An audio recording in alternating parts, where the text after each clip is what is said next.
of what's happening with the black family, black wealth, and the fear of a black man. It's the black American experience that we truly look at, plagued by traumatic history and countless chances of accountability from all parties involved. Join us, and let's get in tune with the Transform You Black Commentary Show with your host, Marcus Hart. Now here's your host.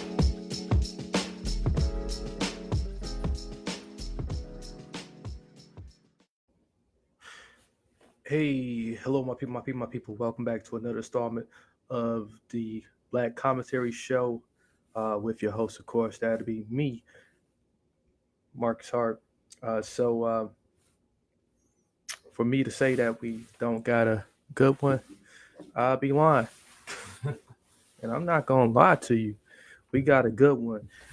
And this is kind of like building off of like the last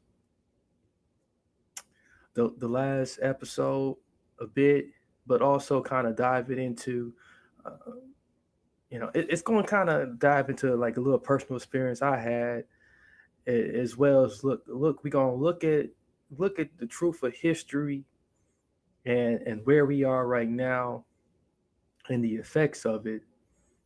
And I mean, this is just so 360 dimensional. I can't even stress the fact of it.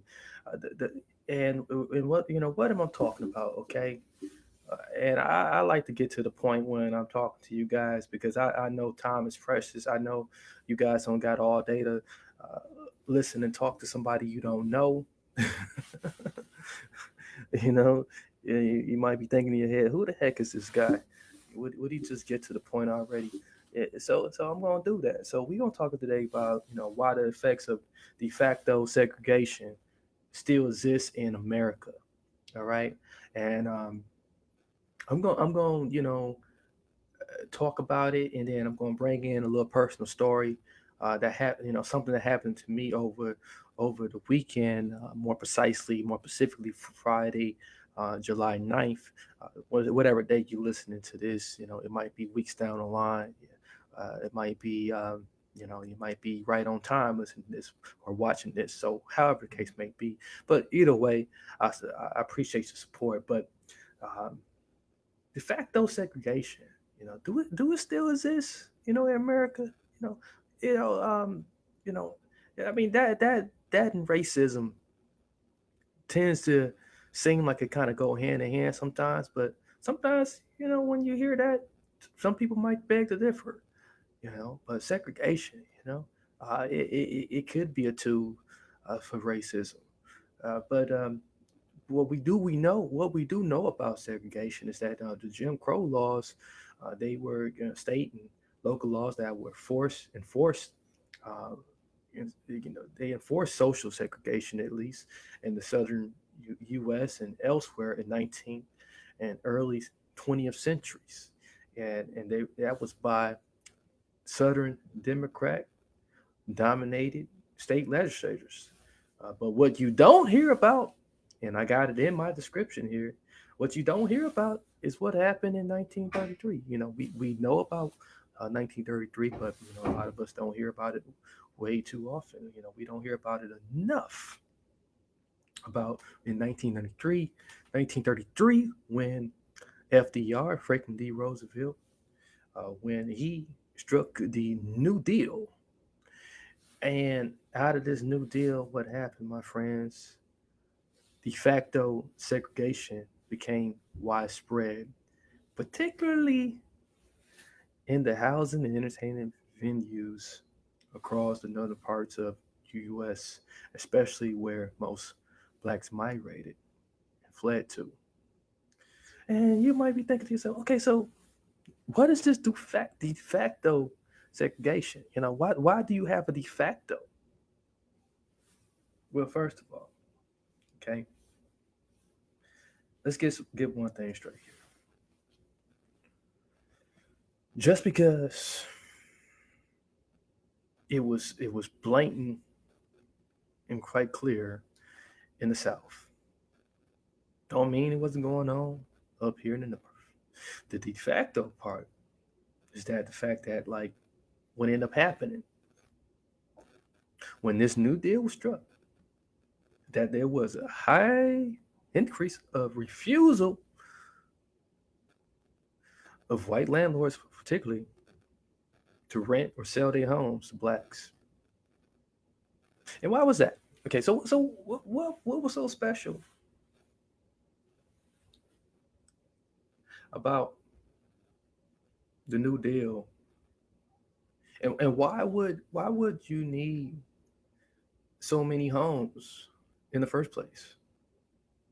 And my friend on Twitch, he says, "Yo, yo, yo, yo, yo, yo," to you, my friend, Mister Romaine, UK. He says, "Yo, yo, yo."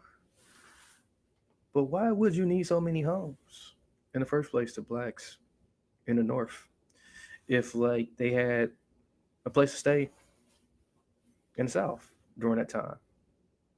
Well, what the New Deal did, it harmed it harmed a lot of farmers, black farmers. The Agricultural Adjustment Act was kind of embedded in that a little bit, and a lot of the poor black sharecroppers, they they had to cut their farm production and force food prices up, but they couldn't do that. They couldn't afford to do that, and because they couldn't afford to do that, they had to shut down. They had to shut down their their their farm business, and if they had to shut down their farm business, what else did they have to do? They had to shut down the whole entire farmland because they couldn't afford to tend to the farm no more. They couldn't afford to stay where they stayed. But what they had a lot of relatives that uh, had already fled to the north already. During the time of either slavery, uh, or during the Civil War. So they were, they had relatives up north. So like any common sense person, well, I'm not going to make it here down here in racist South. I might as well go up north where there's opportunity up north. So I'm gonna go up north, see if I can get some opportunity. But there was de facto segregation going on up north. They refused to sell their homes or rent their homes out to this huge migration of blacks that were coming. They kept coming, coming. So they refused. And ultimately, what they started additionally doing, they started putting whites only sign on a lot of their entertainment venues. Although there were blacks playing at those venues. So the same thing you had going on in the South, it just became, not as blatant, but it was very quiet but happening. And so the government had to figure this out. FDR had to figure this out. This whole housing and location thing was getting out of hand. You had this huge saturation of blacks living in pockets of areas, and they were starting to intermingle with with with the blacks and the whites that were already in that neighborhood. But they were starting to overpopulate these areas, and he was having all type of tension. So they needed to disrupt not only the unemployment rate that was increasing, but just address this housing issue. So the New Deal struck further with public housing, the creation of public housing, and in this, it, it demolished a lot of integrated neighborhoods. So these neighborhoods that were integrated, so like so a lot of the blacks that were already there before a lot of their relatives came up north from the south, So they were already integrated, living amongst whites already. No problems, no problems. But when more came, it became a problem. And so public housing was created, and then boom, no more. No more integrated neighborhoods. They're gone. So people lost their homes. Not only blacks, but whites lost their homes too. They were forced to move out of their neighborhoods so they can build these public houses. We call them today projects. Yeah, projects. And boy, what do you believe? These public housings was just not the best. They were promised to be, you know, just the perfect idea. But were they? Were they? Let's take a guess. And I want to address my friend here, Mr. Romaine UK. He had a question about he wants to start a music type of hobby. Any tips? He wants to start a music type of hobby. I would suggest you just if you play an instrument, begin practicing and start playing outside.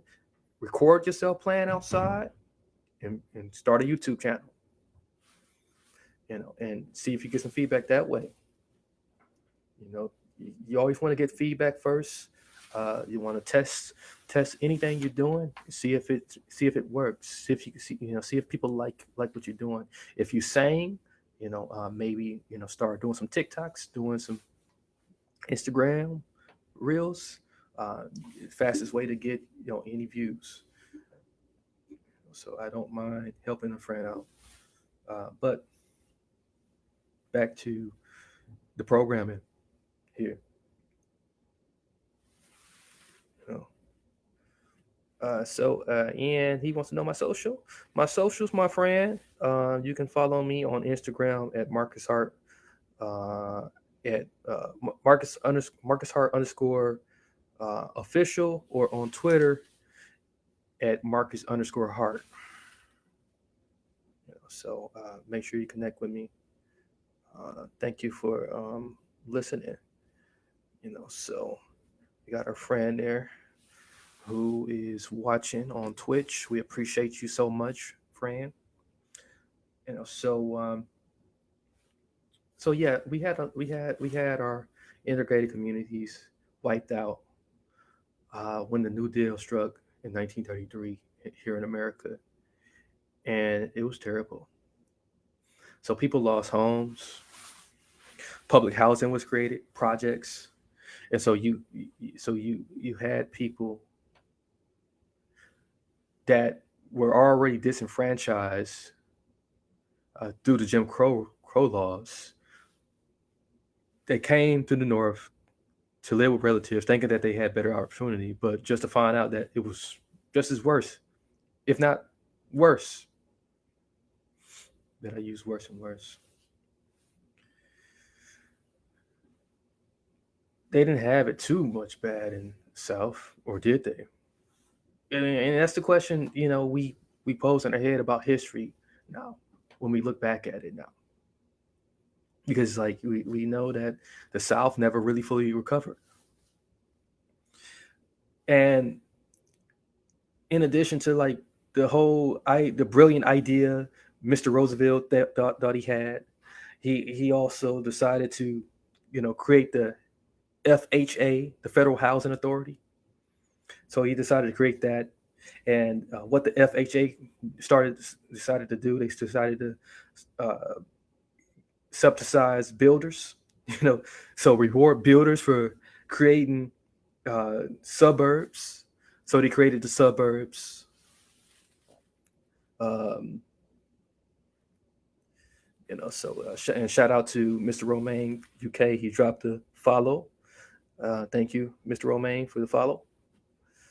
So they started rewarding these subsidized builders for creating suburbs.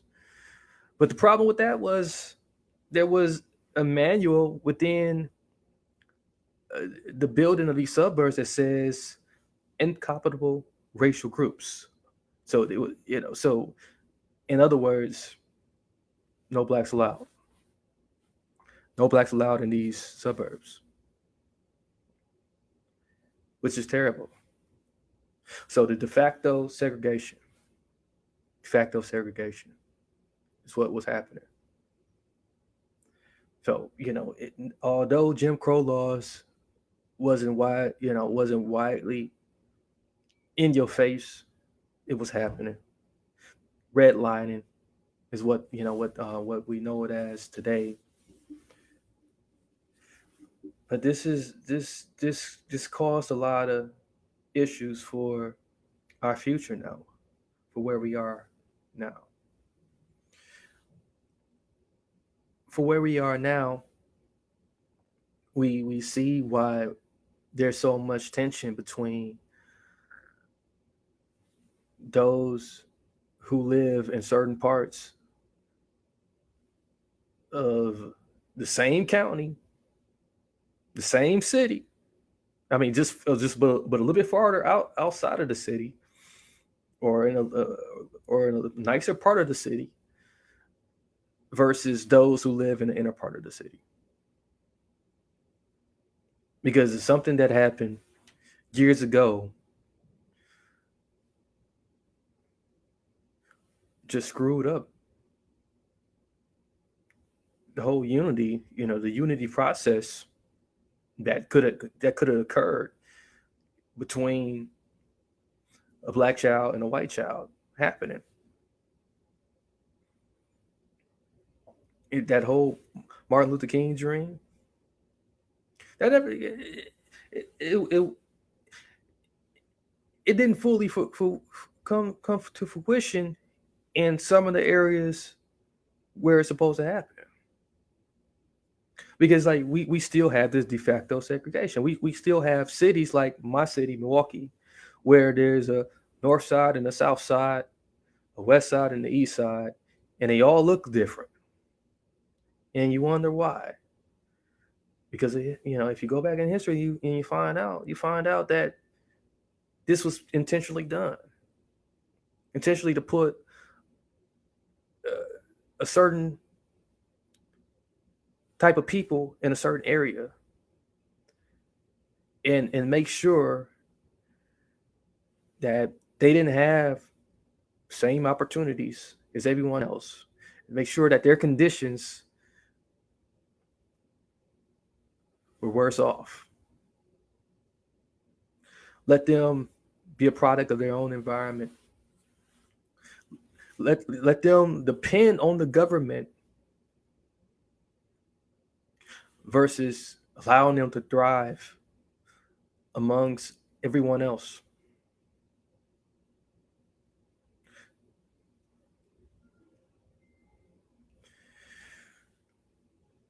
I mean, I'm not saying that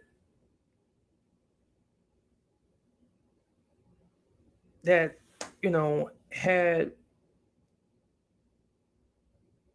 we just just stayed where we all were, had there not been a big migration to the north amongst blacks, and had the blacks that were already up north just stayed where they were, and the whites were where they were, that things would be much better. No, I'm not saying that. But what I am saying is that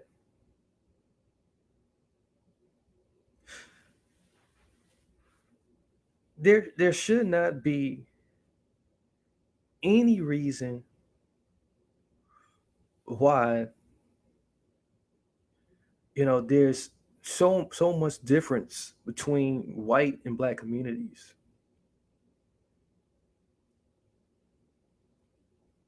If everyone is supposed to be getting the same amount, quote unquote, of equal government support, if we're under this same constitution, why is there so much economic disparity in certain neighborhoods?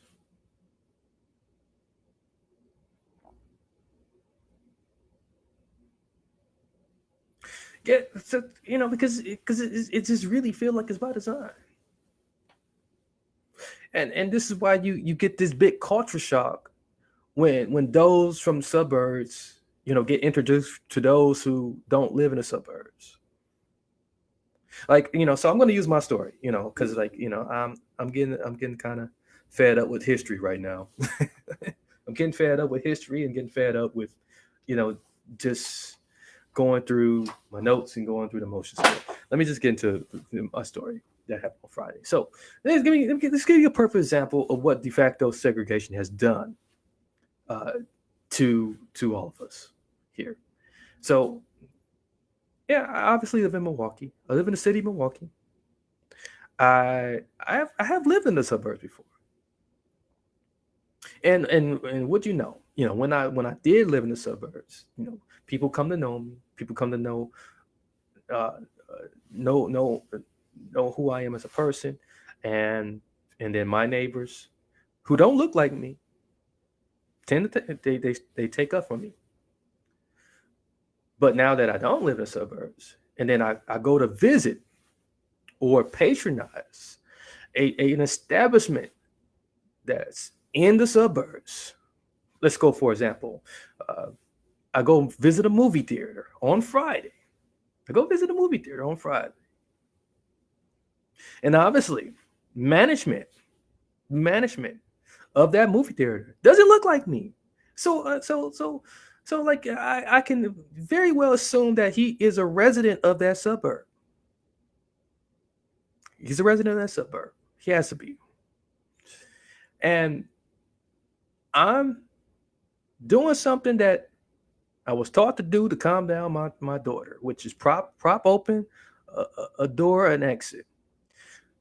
And as I'm thinking about it now, and given some of the things that has happened in movie theaters, maybe that is a dangerous thing to do. Maybe you shouldn't prop open the door. Maybe there's things going through people's head like, hey, he could be letting in someone to shoot up the movie theater, or hey, he could be sneaking people in the movie theater. But no, I'm right here with my 5-year-old daughter. I'm with my 5-year-old daughter. This is a family trip to the movies. If I'm a terrorist, I'm pretty sure I'm not going to use my child as a front to terrorize the whole entire movie theater.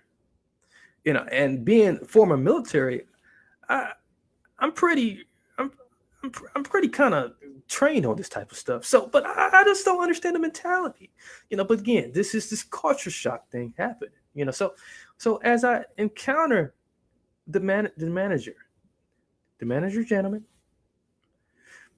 he aggressively approaches me. He aggressively approaches me. He's not courteous at all. He's not nice about it.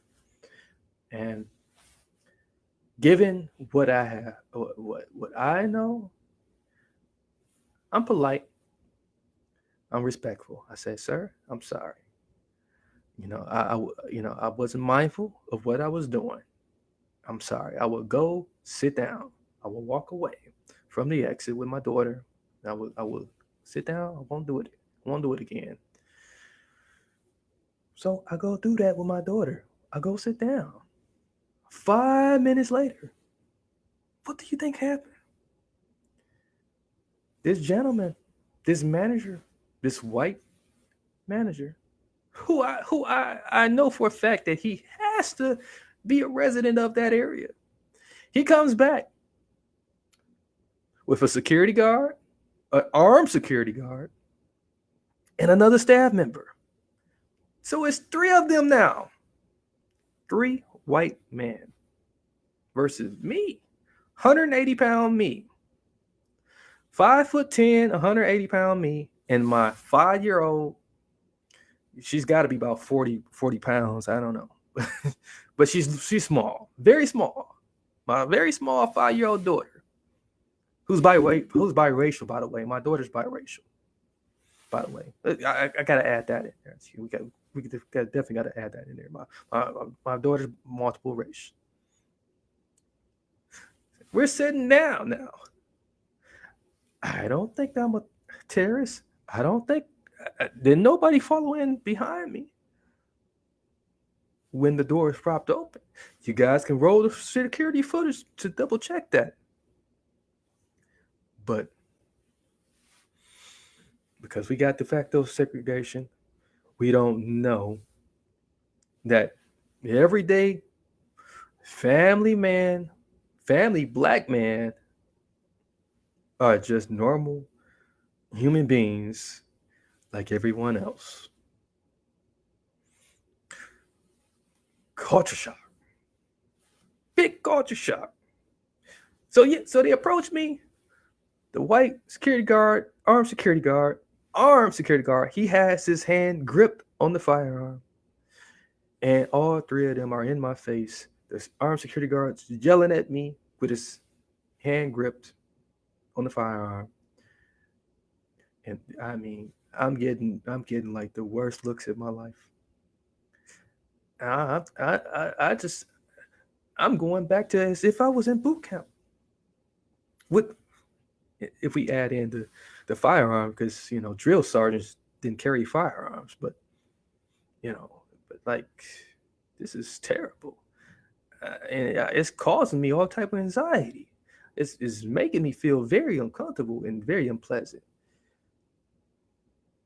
But this interactions like these occur a lot, and this interactions like these that has led to some of these police involved shootings. They have led to uh, to a lot of misunderstandings.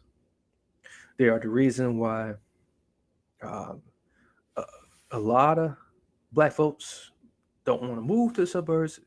This is the reason why um, a lot of white folks don't want to move into the urban areas because because these unknowns, or because because they only are exposed to what they see on TV, and so now everybody's like afraid of everybody now.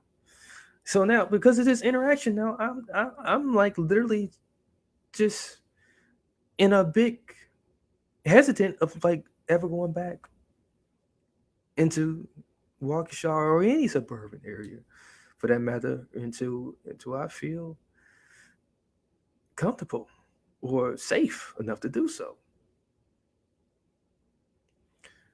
It shouldn't be this way.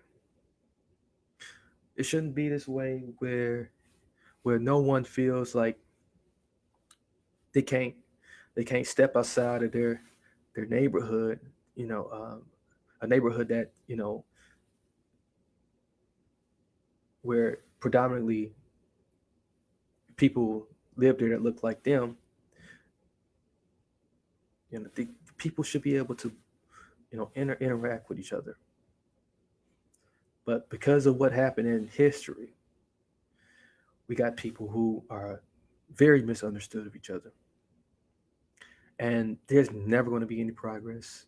And we can march and protest all we want down the street, and people can scream all they want about you know how they're an ally, but you won't even move next to me, or you won't let me move next to you, because because of what has happened in history is still very relevant today.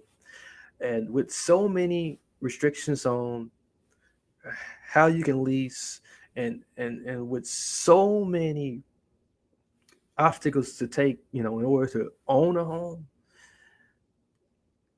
you know, this it's got to be better. You would think that this would have improved.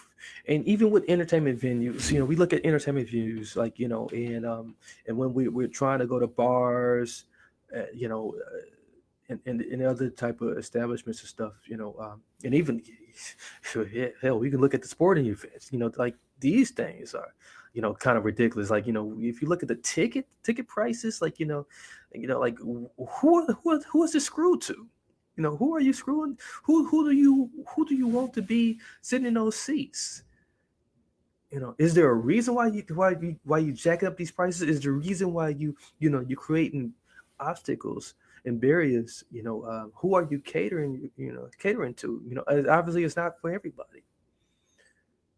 So I mean, and as private establishments, you obviously you have, it's your prerogative, but don't don't be saying you're on the Rainbow Coalition, or that supporting Black lives or whatever, when you're not